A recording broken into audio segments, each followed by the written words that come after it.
Сәлем достар, бүгін сіздермен 30 минуттың ішінде ешқандай да қымбат химикаттарды пайдаланбай қазанымызды ағартып алатын боламыз. Тек қана қазанды емес, кез келген темір ыдыстың барлығын ағартуға болады. Сол себепті видеоны соңына дейін қарап, менімен бірге болыңыздар.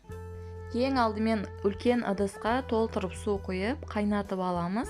Оның үстінен 5 ас қасық порошок қосамыз, яғни сода қосамыз. Қандай түрі болса да пайдалана берсеңіздер болады, маңызды емес.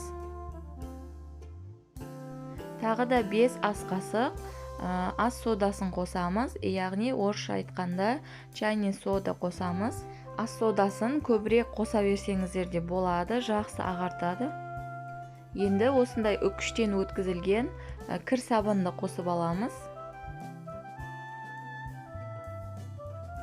Барлығын жақсылап араластырып аламыз. Одан кейін ыдысымызды осы судың ішіне салып, жарты сағат немесе одан да көбірек қайнатуымыз мүмкін. Ол сіздің ыдысыңыздың қаншалықты майлы екендігіне байланысты.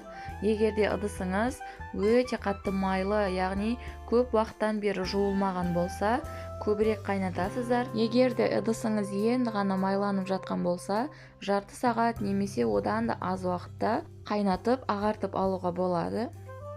Міне шамамен жарты сағат өткеннен соң ыдыстың сыртындағы майлары еріп, осылай өздігінен губка тисе болды, осылай түсіп жатыр. Ешқандай да темірді немесе басқа заттарды пайдаланып, қиналып, олай кетіріп жатқан жоқпын. Көргендеріңізде өте оңай, әрі тез кетіп жатыр. Бірақтан осы қайнап тұрған судың ішінде ыстық кезінде жуыңыздар. Егер суып қалатын болса, майы ондай қатты кетпей қалуы мүмкін. Қолдарыңызға сақ болып, перчатка киіп жұмыс жасаңыздар. Себебі су қайнап тұр, өте ыстық ыдыс. Дәл осылай екеуін де жақсылап қайнатып, жуып алдым. Міне достар, біздің ыдыстарымыз осындай ағарып, әдемі болып шықты.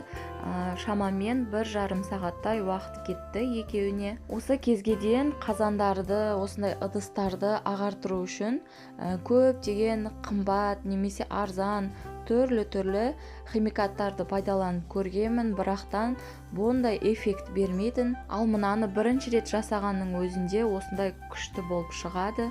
Өте аппақ болып, бірде-бір майы қалмайды. Әсіресе алюминий ыдыстарды өте қатты жақсы, жап-жаңа секілді етіп ағартады. Сол себепті сіздерде эксперимент жасап көріңіздер. Видео пайдалы болған болса, достарыңызбен бөлісіп, лайк басып, каналға тіркеліп, қоңыраушаны басып қоюды ұмытпаңыздар. Алдағы уақытта бұдан да көптеген пайдалы рецепттермен, пайдалы ақпараттармен бөлісіп отыратын боламын. Келесі видеоларда кездескенше сау болыңыздар.